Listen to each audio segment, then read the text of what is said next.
Hello, and welcome to the Smart Injury Doctors Podcast, the injury market's top program for doctors, lawyers, and insurers who want to gain greater insight on how to improve patient recovery results and deliver better services in the U.S. injury market. Please welcome your host, Dr. Jeffrey Allen Kronk.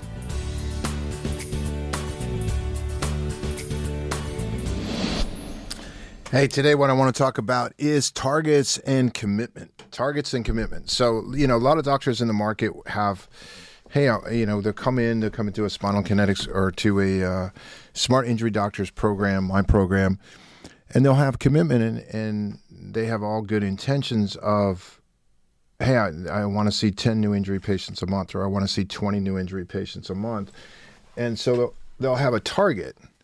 And one of the things that I've learned, and I've learned this the hard way, is you have to set your targets large, and I'll get into that in a second, but first let's define what a target is. It's an objective one intends to accomplish within a given period of time. So it's what you want to accomplish within a given period of time. My income is $400,000 this year. In 2 years, I want it to be $1 million a year. So you want to accomplish an additional $600,000 in income per year in 2 years, and you want to do that in 2 years. So it's what you want to accomplish, and in what given amount of time do you want to accomplish it? That's what a target is, right? So we need to understand that is the target. Now, what is a commitment? It's a state or quality of being dedicated to a cause or activity. What's the state? What state are you in? I'm in boredom. I'm in the state of boredom toward it. I'm in the state of despair toward it. I'm in the state of apathy because I don't think I can achieve it. That's a state. I'm in a state of enthusiasm. I'm in a state of motivation and drive. That's a different state. And what's the quality of this state? Well, is the motivation real? Is the enthusiasm real, or is it just a made up thing? Is it a pretend thing? So it's also an engagement or an obligation that restricts freedom of action. Now, that's an interesting definition, because when you set a target and you are then committed to that target, you are going to restrict some freedom of action. So what does that mean? Well, let's say I set a target and I want to triple my business this year. Okay, in order for me to do that, there's going to be some things that I have to give up. There's some activity that is going to be restricted. I no longer have the freedom to do that activity. Maybe the activity is I no longer have the freedom to watch Netflix every night. I no longer have the freedom to have my weekends be off. I no have the freedom to golf 3 days a week. I no longer have the freedom to eat out. Hey, I'm going to make some investments, and I no longer have the freedom to eat out every night, or I don't have the freedom to eat at McDonald's. So whenever you're trying to accomplish something, you're going to have to, especially if you're committed to it, you're going to have to give something up. If I'm an athlete and I'm committed to being the best in the best shape this season, if I'm Travis Kelce, I'll use Travis Kelce because of the Taylor Swift, Travis Kelce, he's kind of hot on the item. If he's hot in the news, if he is going to be committed to this next season, this is 3/11 that I'm doing this, 3/11/2024 is when I'm recording this. He's off season. He's basically just won the Super Bowl. He's traveling. He's got lots of commitments. And if he wants to say, all right, great, I want to be in the best shape of my life. I think he's in his mid-30s, 33, 34, 35, 36 years old. I want to be in the best shape of my life. This is going to be the season. I'm going to train like never before, so I am the fittest I've ever been in camp. Well, guess what? There's things he's going to have to give up in order to do that. If that's the target, if that's the goal. So you have to realize, when you set a target, you also have to be willing to give things up in order to achieve that target. So now, the other thing, though, that I've learned, and I've learned this kind of the hard way, and I wish I would have learned it a lot earlier, is that the target should be big enough that it changes your life. It should be big enough that like if you attain it, life is going to change. Your family is going to have a lot more money. Your ability to have vacations is going to be a lot more. Your ability to go on, get out of the clinic and have associates is going to be much easier. Your ability to multiply your clinics is going to be easier. Your ability to, whatever it is, your ability to actually throw more money into investments that allow you to have passive income so you can grow your passive income quicker, so it replaces your clinical income so you actually have financial freedom. Whatever that goal is, and that's a great goal, by the way, you should be looking at, hey, how do I make enough profit fast enough that I can take the money, invest the money into safe investments, have that money make money, and have that money replace all the money that I need. All of a sudden, my passive investments are kicking me $10,000, $20,000, $30,000, $100,000, whatever your goal is, a month in passive income. It's there whether I work or not. That long term, that is a freedom that is the true freedom, and that's financial freedom. But that could be a target. Now, in order to hit that target, let's just take that target.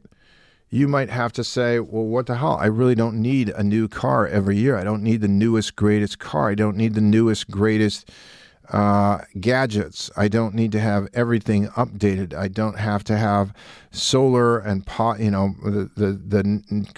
don't need to upgrade everything in my life. I don't need to be that gadget guy for 3, 4, 5, 6 years because I'm gonna put all of this income into things that provide me with income.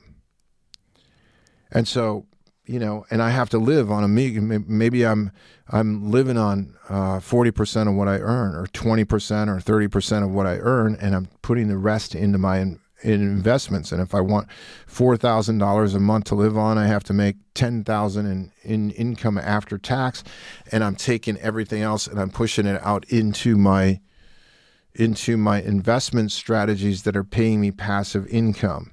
And I want to do it as quickly as possible. So I might have to give up cars. I might have to give up my time, at TV. There's things I might have to give up. I might need to invest in myself. That's commitment. But when you have that commitment, you're gonna, there are things you want to give up. So why do people give up? When you have a target and you're not hitting the target, you've lost your commitment. That's all there is to it. You just lost your commitment. Now, there's a lot of reasons you could lose your commitment. You could get skeptical. You really could get skeptical. You could start to get skeptical about people. You take some losses. You get a little bit skeptical. But here's the thing. What I'm going to tell you, and what I've learned myself and what I've learned from my mentors, is that everything that you want is in a stranger's hand, right? So don't get skeptical. Maybe you don't trust people. If you don't trust people and you have a commitment to do something, you don't do it alone, especially if you're going to have a big goal. You don't do it alone. So you got to learn to trust people. You got to learn to be able to judge people. You got to learn to be able to actually make decisions quickly. You got to be able to trust your decisions. You got to be able to trust your ability to judge character. So that can be because you feel like you don't have that, or you're taking some losses on that. Bam, you lose your commitment, right? There can be other reasons that you would lose your commitment. There can be the fact that you have, a pride or ego issue.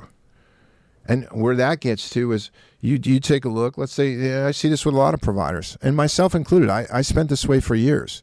And it was a bad place to be, where I was making what I consider to be a lot of money. Today, I don't consider it to be a lot of money. But let's say you're making a couple $100,000 a year, and you're going, okay, gosh, I feel really comfortable with this. And I have things that I want, and I have things that I need, and it's just a very comfortable life. And now comfort takes you out of your commitment. You can't hit the big targets because you're comfortable. Ignorance is a huge one. You don't know what to do or how to do it. The biggest form of ignorance, by the way, is I already know everything. I know it all. That's the biggest form of ignorance there is, because you're closed off. There's nothing there.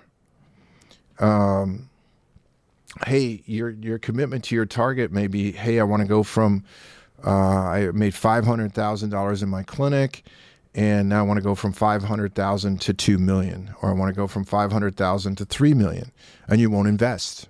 You won't invest in yourself. You won't invest into your clinic. You won't make.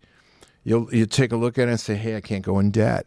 I can't get a piece of equipment that I know people are showing me that I can generate a lot of income with this piece of equipment, but I'm afraid. I have fear.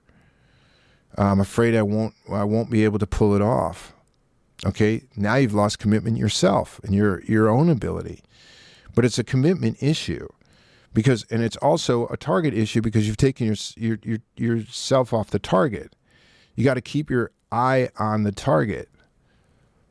And you got to keep looking at the target. How does this line up with the target? When you won't invest and you start looking at things and saying, that's too much money. I can't afford this, or I can't. Hey, if I want to go learn some marketing education at $6,500, it's too much money. Hey, if I want to go to a sales training because I want to learn sales better so I can actually convert patients on cash plans better, and the cost of the sales training is $7,000 and I just can't afford that. You've lost the target. Especially if you want to go from 500,000 to 3 million. Or I want to learn more about injury work, and there's a target, is a $6,000 commitment, and I just will not invest. That's a symptom of a commitment problem. No follow-up is a symptom of a commitment problem, right? Because you can't hit targets without follow-up. Getting distracted, that's the biggest one. Oh my gosh, I got distracted. Or, hey, I'm committed to this thing, and now the next thing comes down the line, and I'm committed to that, but I'm not really committed to the other, and the grass is always greener somewhere else in somebody else's yard, and I'm always looking in somebody else's yard instead of staying committed to my own yard and making my own yard the greenest yard in the neighborhood so that other people are actually, looking at my yard. Not I'm constantly out there looking at everybody else's yard. But getting distracted is a loss of commitment. It really is, because you've taken your eye off you've taken your eye off the target. Another form of commitment loss is being around really negative people. And this is a toughie, man. If you're going to set some big targets, you're going to have to take a look at the people you have around you. Are they motivating to you? Do they provide you with energy or not? And you have to seriously start to look at that. And unfortunately, a lot of times, that's going to be the people that are the closest to you are the ones that can most affect you. But you got to get everybody on the same page. If you set a target, you got to actually go, hey, if we're going to take our clinic from 500,000 to 3 million, let's just say that. You got to get everybody on the same program. Everybody's got to be willing to give up things in order to do that. And then the last one, I'll kind of jotted down is you're not accountable to the target because you don't tell others about the target. You don't actually tell them what the target is because you don't tell them what the target is. Therefore, if you don't hit the target, you don't have to actually show the fact that you didn't hit the target. So it's a form of unaccountability. You're not accountable to it. And I know, every single one of the ones that I basically just announced to you, I suffer from. Everyone suffers from them. But there's a difference between suffering from them and not realizing you have them, or having them and realizing that you're improving them. And that's a big difference. And you want to be around people that are doing the same. You want to be around like-minded people that can pick you up. That's the beautiful thing. What I love about the Smart Injury Doctors training program, what we have in the coaching program, is that all of a sudden other doctors are coaching other doctors. They're helping other doctors. In our community, they help other doctors. And they start to help each other, and that's the part that I love the most. So commitment and targets are a really big deal. Set really large targets and then stay committed to the target. And if things are taking you off your commitment to that target, basically notice it. That's the first stage to it. And then alter it or change it and get back on the target. And the easiest way to stay on the target is to keep looking at the target. The easiest way for me to get to the mountain is when I'm going through the forest, is keep my eye on the mountain. That way I don't get lost going through the forest. So doctors, Commitments and targets are important. I just thought on these podcasts, I do a short, sweet, kind of to the point. Hopefully this gives you an idea or gives you some ideas of what I said. And for those of you out there that have interest in our program, you just go to smartinjurydoctors.com, check us out. As always, doctors, I appreciate your time, your attention, and I look forward to delivering more content on the next podcast. You've been listening to the Smart Injury Doctors Podcast, the #1 audio production show for professionals in the U.S. injury market that want to deliver better injury services to the patients, clients, or insureds they serve. If you like what you heard today, please leave us a review and don't forget to join us on our next program.